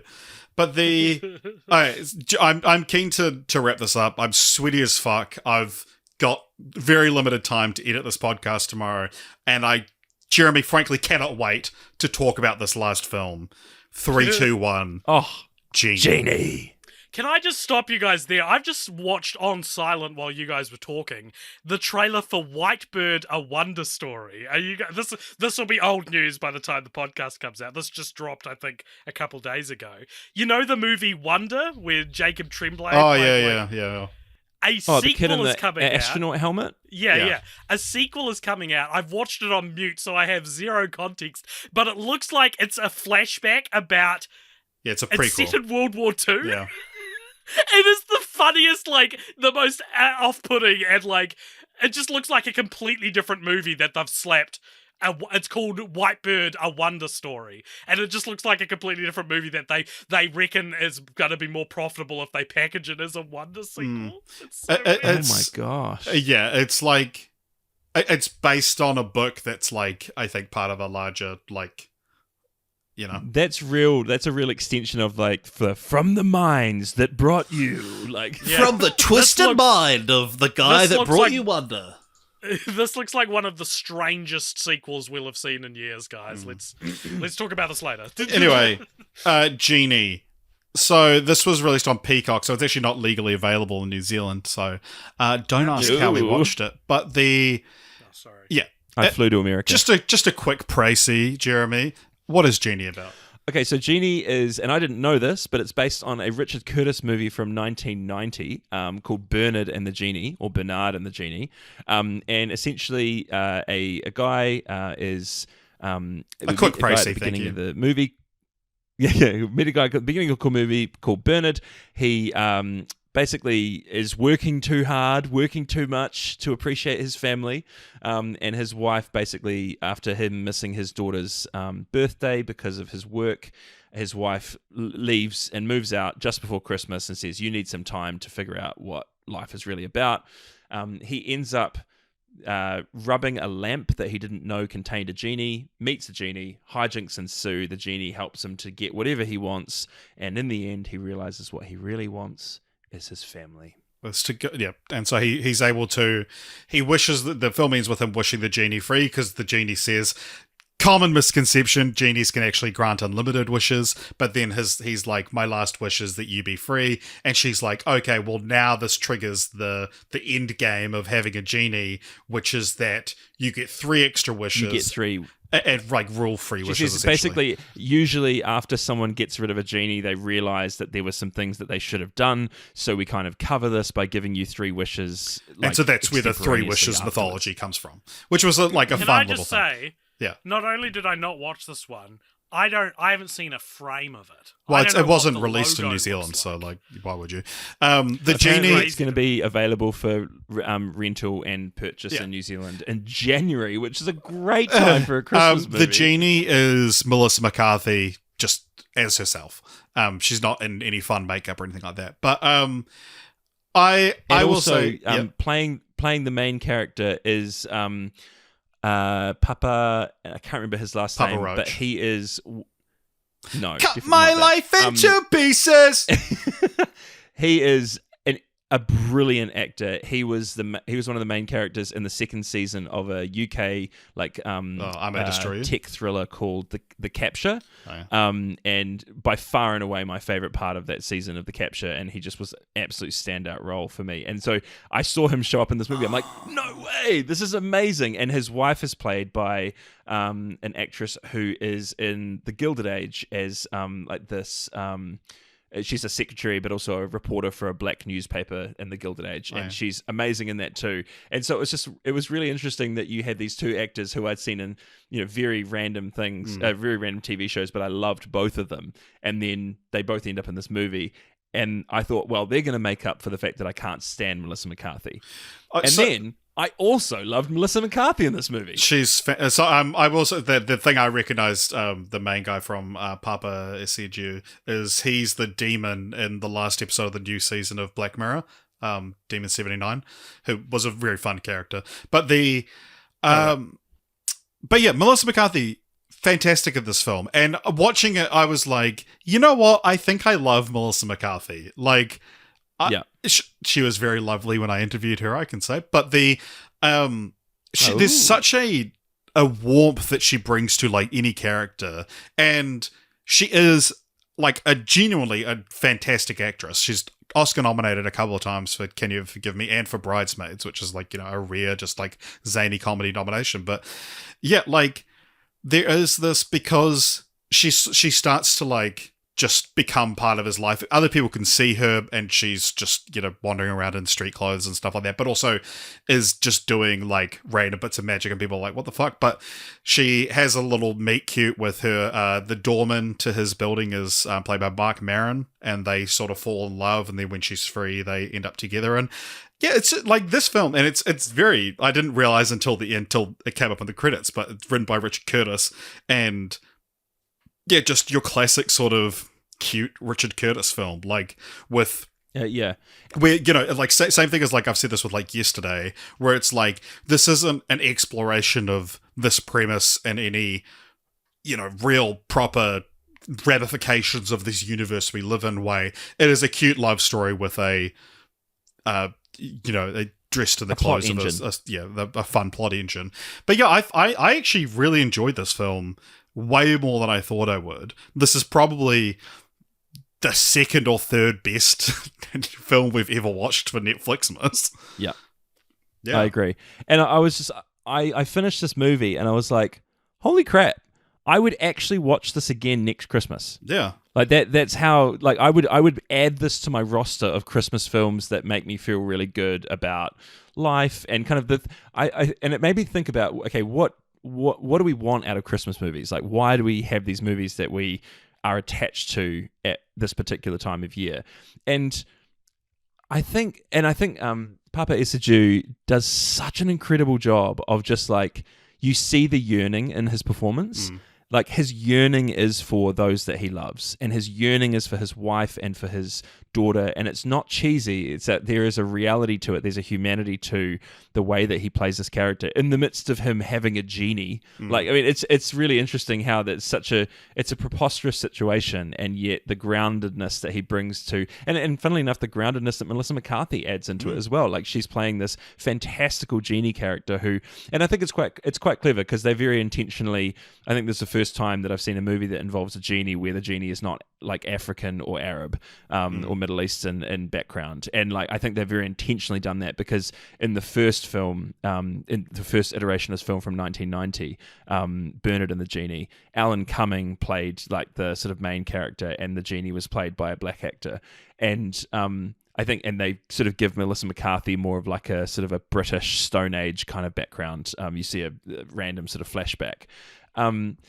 And like I think what you're reflecting on, Richard, like the humanity that that Melissa McCarthy brings to the character of the genie.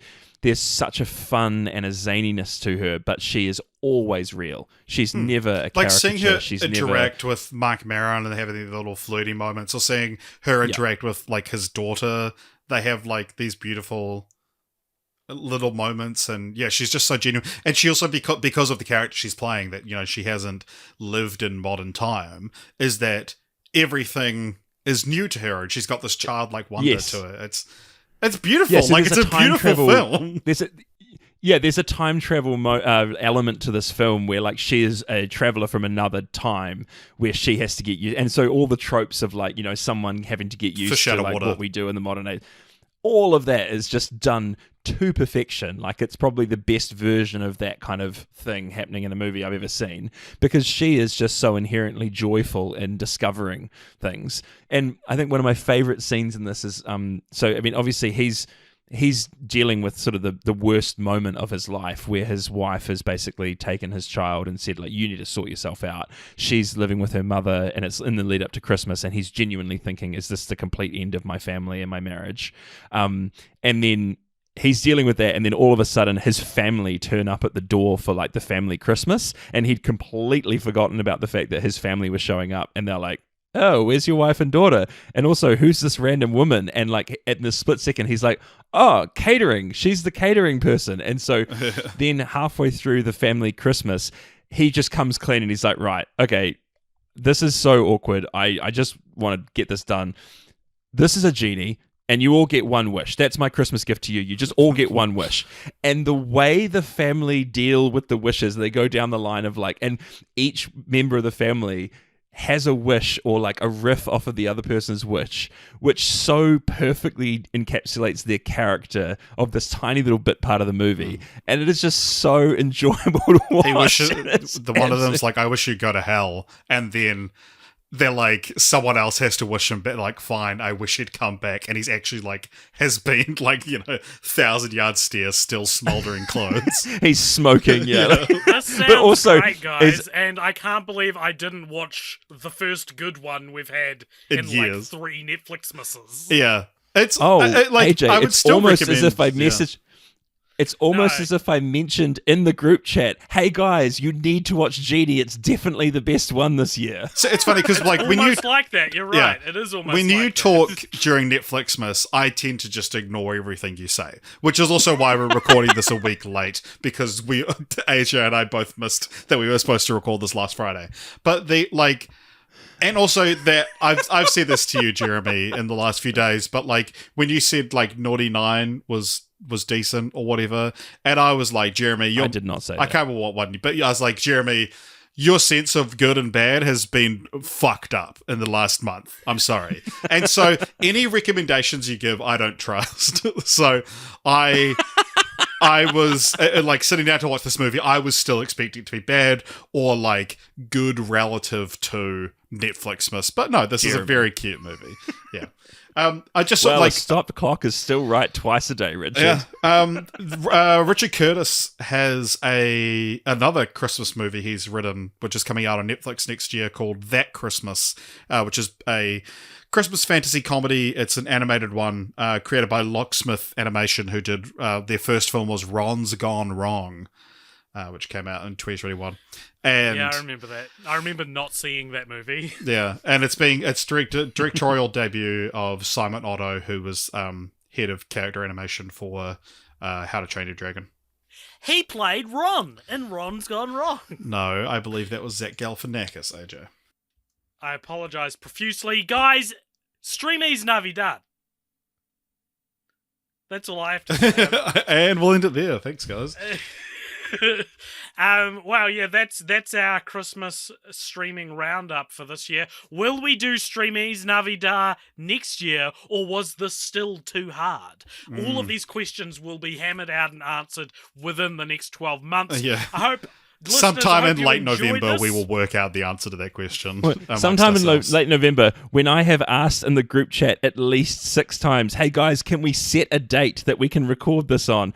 can we set a date? When do you need to have this podcast out, guys? We need to set a date. And then we set a date. And then I go on the day, hey, Richard, I'll turn up at your house at 7:30. And both of you go, oh, wait, are we recording today?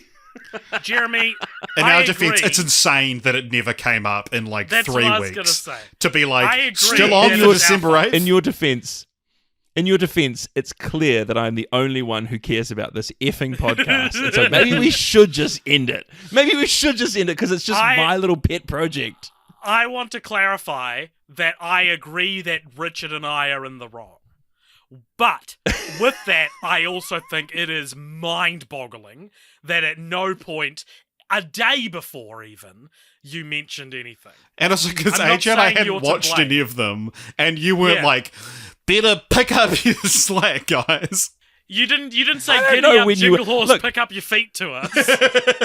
Look, I think I'm the only one who like will message live chat as I'm watching each of these movies in the group chat. So I don't expect. And I either go of you to mute be doing notifications that. So- for 2 hours. Anyway, I go mute notifications for 2 weeks and then check it when you're like, all right, so 7 I'm on my way. Thank you so much for listening, everybody. If you enjoyed this, please follow us on all the places. We're on Twitter and Instagram at Popture. And you can also donate to our Patreon if you like. We'll be doing a post-credit scene after this, which I'll explain that then. And join the Discord and tell us what your favourite Streamiz Navidad movie was this year. Thank you so much for listening. And we'll see you next week for the Vacation franchise. Yay!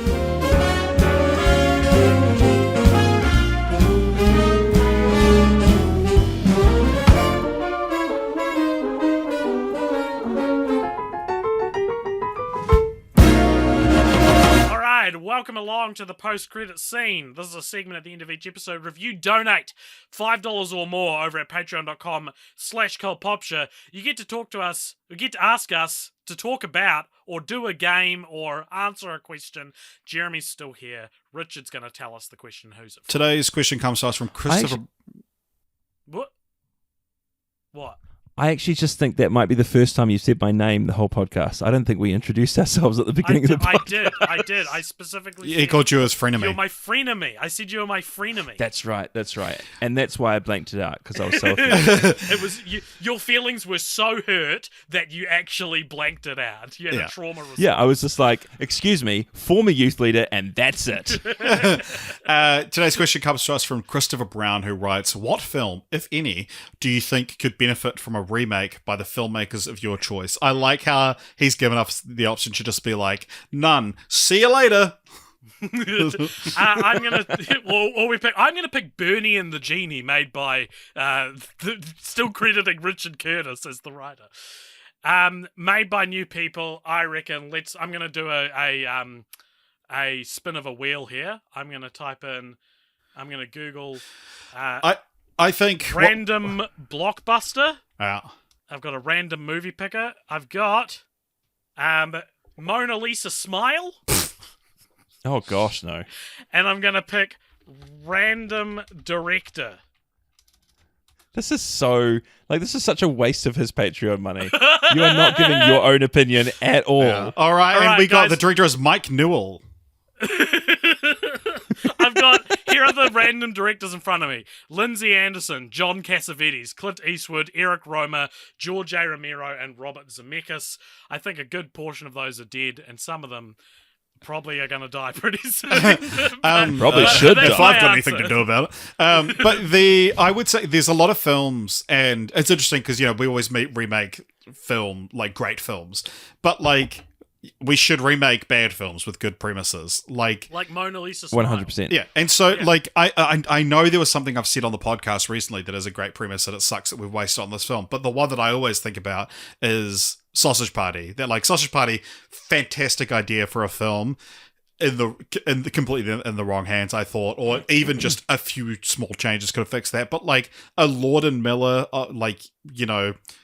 bringing the same sort of flavor they brought to 21 Jump Street to Sausage Party, and also they've done incredible things in animation, could be a lot of fun. I think that the key thing that frustrated me about Sausage Party is that like you need to treat that movie so earnestly until the the axe comes down and you see what's actually happening in the great beyond to these food. But like the opening scene of the film is a hot dog being like, fuck yeah, I want to fucking cum all over that bun's tits. And it's like you've